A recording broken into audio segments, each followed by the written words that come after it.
শিক্ষার্থী, ক্লাস 4 এর পরিবেশ ক্লাসে তোমাদের আবারও স্বাগত জানাই। এটা হচ্ছে এই ক্লাসের ৩ নম্বর পর্ব। এর আগের পর্বে আমি পড়িয়েছিলাম এই বইয়ের ৩ পাতা পর্যন্ত। আজকে এই পর্বে আমি পড়াবো এই বইয়ের ৪, ৫ এবং ৬ পাতা। তাহলে চলো শুরু করা যাক আজকের পড়াশোনা।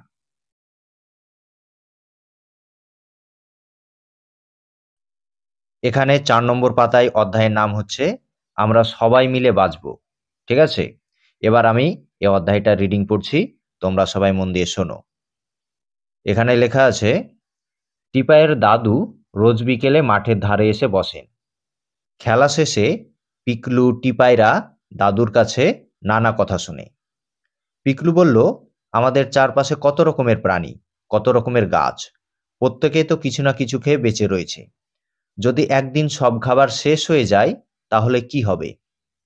তাহলে এখানে কি বলল?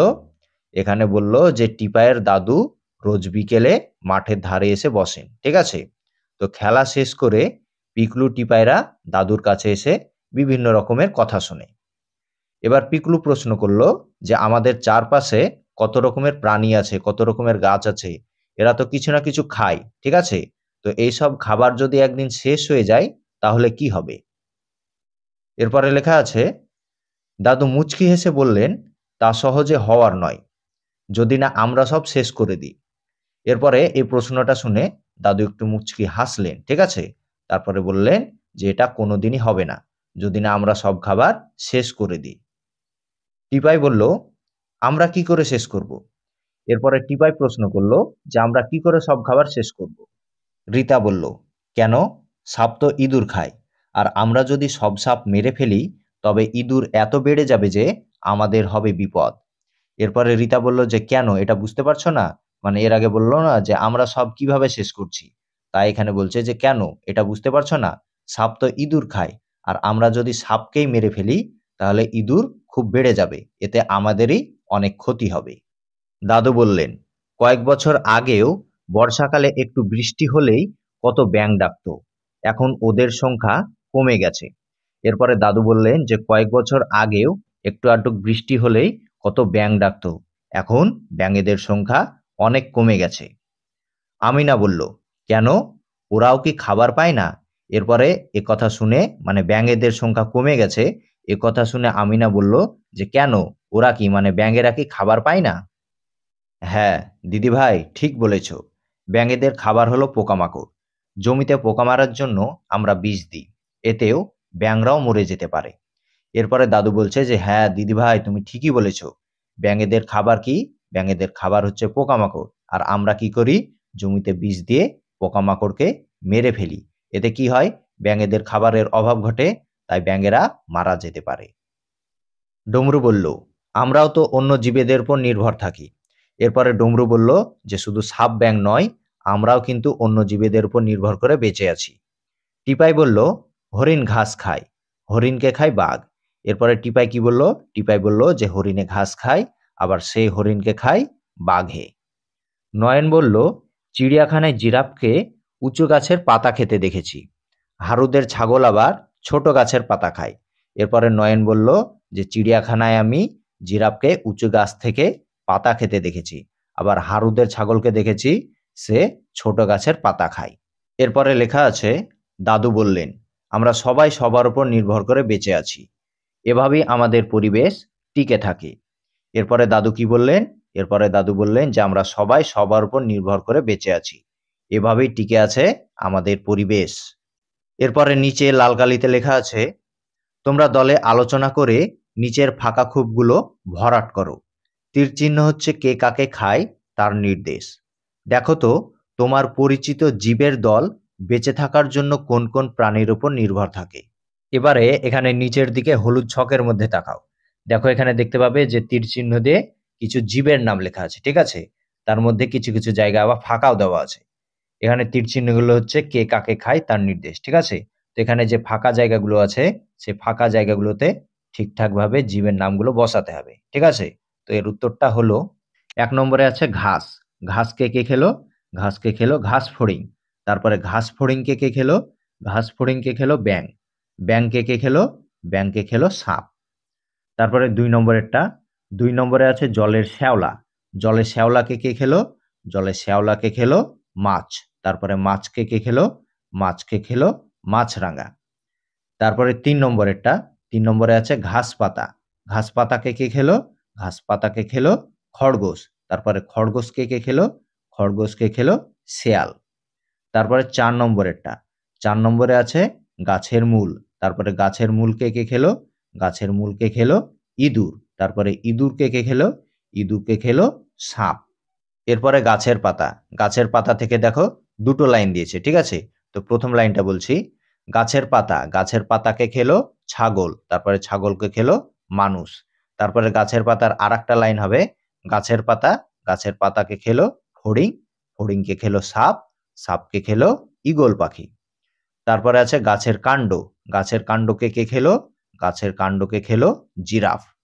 তারপরে আছে গাছের ফল। গাছের ফলকে কে খেলো? গাছের ফলকে খেলো পাখি, পাখিকে খেলো বিড়াল। এখানে ৫ নম্বর পাতায় অধ্যায়ের নাম হচ্ছে জলের উদ্ভিদ আর ডাঙার উদ্ভিদ, ঠিক আছে? তাহলে জলের উদ্ভিদ মানে কি? জলের উদ্ভিদ মানে হলো যেসব গাছগুলো জলে জন্মায়। আর ডাঙার উদ্ভিদ মানে কি? ডাঙার উদ্ভিদ মানে হচ্ছে যেসব গাছগুলো ডাঙাতে মানে মাটিতে জন্মায়, ঠিক আছে? এরপরে নিচে দেখো লাল কালিতে লেখা আছে, গাছ আর গাছের ফুলগুলো দেখো, তারপর কোনটা কোন গাছ আর কোনটা কোন গাছের ফুল তা খাতায় লিখে ফেলো। দেখো নিচের দিকে কতগুলি ফুল আর কতগুলি গাছের ছবি দেওয়া আছে, ঠিক আছে? তো এগুলো দেখে তোমাকে বলতে হবে কোনটা কোন গাছ আর কোনটা কোন গাছের ফুল। তো এখানে প্রথম লাইনে যে ছবিগুলো আছে সেই ছবিগুলোর নাম আমি বাম দিক থেকে বলছি। তো এখানে বাম দিকে প্রথমে যে ছবিটা আছে সেটা হচ্ছে একটা পদ্ম ফুলের ছবি, ঠিক আছে? এটা হচ্ছে একটা জলের উদ্ভিদ।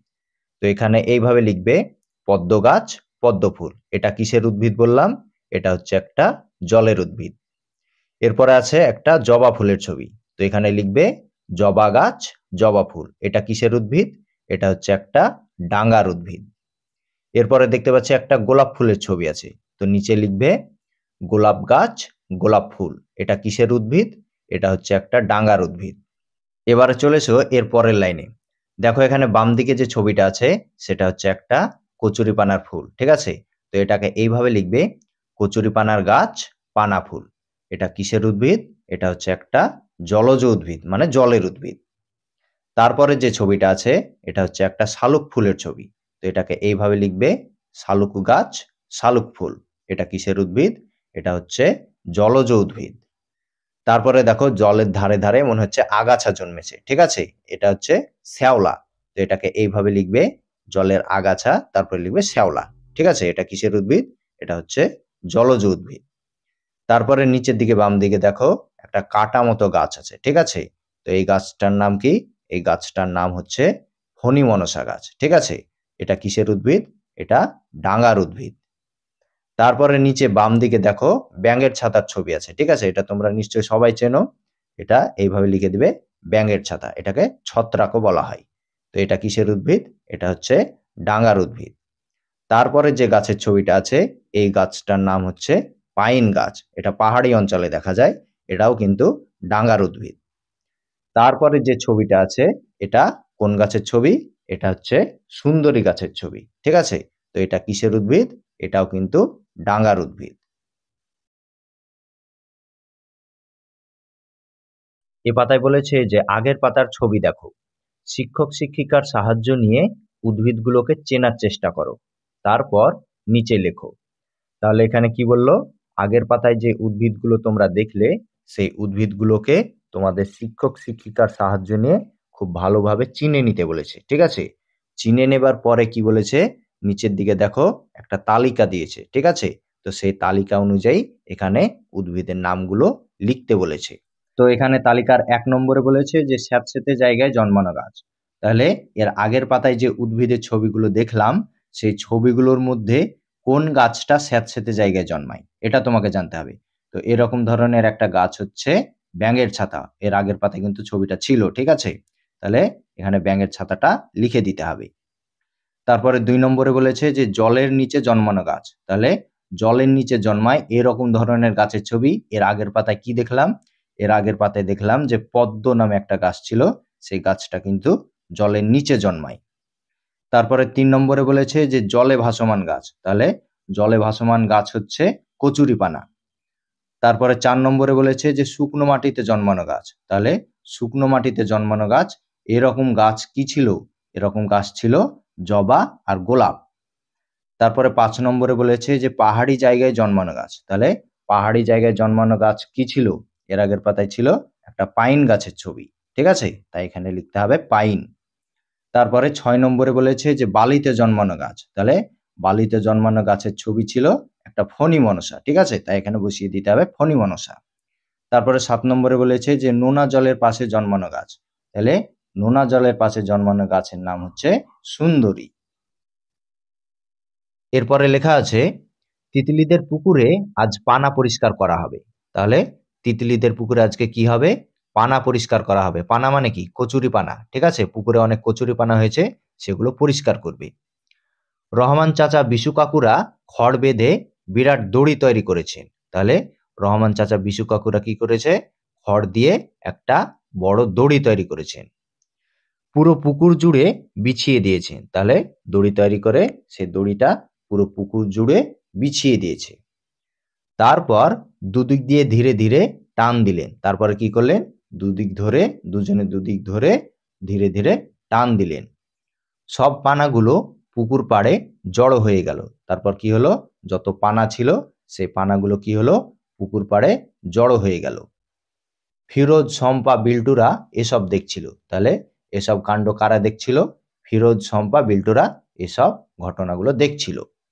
বিল্টু বলল জলেতে কত রকম গাছ। বিল্টু কি বলল? বিল্টু বলল যে জলে কত রকমের গাছ। ফিরোজ বলল ডাঙাতেও তো কত রকম গাছ। এরপরে ফিরোজ বলছে যে ডাঙাতেও কত রকমের গাছ আছে। বাড়ির ফণিমনসার গায়ে কত কাঁটা। ওদের বাড়িতে ফণিমনসা গাছ আছে, সে ফণিমনসার গায়ে অনেক কাঁটা আছে, এটা বলছে। কোনোদিনও জল দিতে হয় না, তাহলে ফণিমনসার গাছে কোনোদিন জল দিতে হয় না। জিওল গাছে আঠা, শিমুল গাছে তুলো, পলাশ গাছে আগুন রঙা ফুল, গরানের কাঠ, তাহলে জিওল গাছে আঠা পাওয়া যায়, শিমুল গাছ থেকে তুলো, আর পলাশ গাছে দেখা যায় আগুন রঙা ফুল, আর গরান গাছ থেকে পাওয়া যায় কাঠ। এরপরে লেখা আছে তিতলি বলল গত বছর দার্জিলিং গিয়েছিলাম, সেখানে বড় বড় পাইন গাছ দেখেছিলাম। তারপরে তিতলি বলছে যে আমরা গত বছর দার্জিলিং বেড়াতে গিয়েছিলাম, সেখানে বড় বড় পাইন গাছ দেখেছিলাম। এরপরে লেখা আছে ফিরোজ বলল চলো একটা কাজ করি, আমাদের এলাকায় জলে আর ডাঙায় নানা রকম গাছ আছে, তার তালিকা করে দিদিমণিকে দেখায়। তাহলে ফিরোজ কি বলল? ফিরোজ বলল যে চলো আমরা একটা কাজ করি, আমাদের এলাকায় জলে আর ডাঙায় যত রকমের গাছ আছে সে গাছগুলোর একটা তালিকা করে আমাদের দিদিমণিকে দেখাই। এরপরে দেখো লাল কালিতে লেখা আছে তোমরা এবার তোমাদের এলাকায় কি কি উদ্ভিদ পাওয়া যায় তা চেনো, উদ্ভিদের ধরন অনুযায়ী তাদের নিচের তালিকায় লেখো। তাহলে এখানে কি বললো?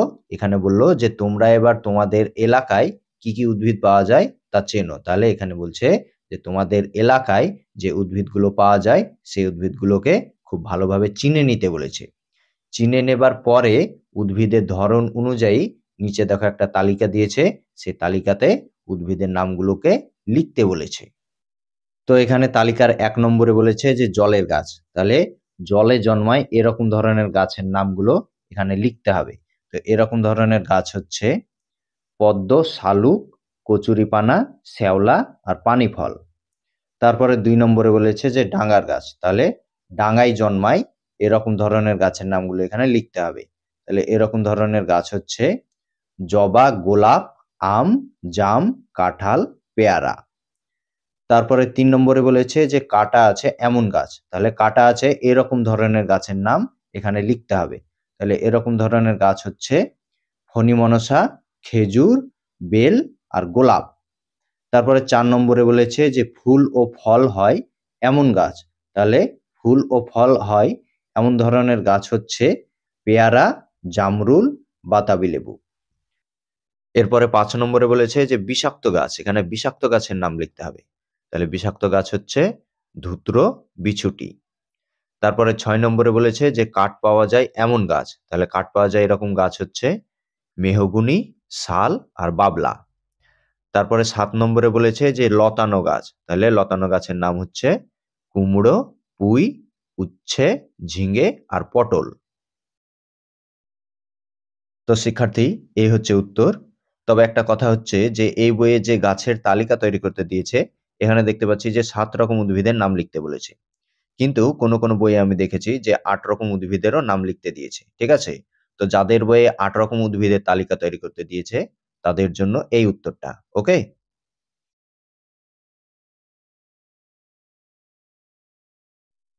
তাহলে শিক্ষার্থী, তোমাদের পরিবেশ বইয়ের পড়াশোনা আজকের মতো এই পর্যন্তই। তোমরা এগুলো খাতায় লিখে নিয়ে মুখস্থ করে নেবে। তো আজকের মতো আমি ভিডিওটা এখানেই শেষ করছি। দেখা হচ্ছে পরের পর্বে।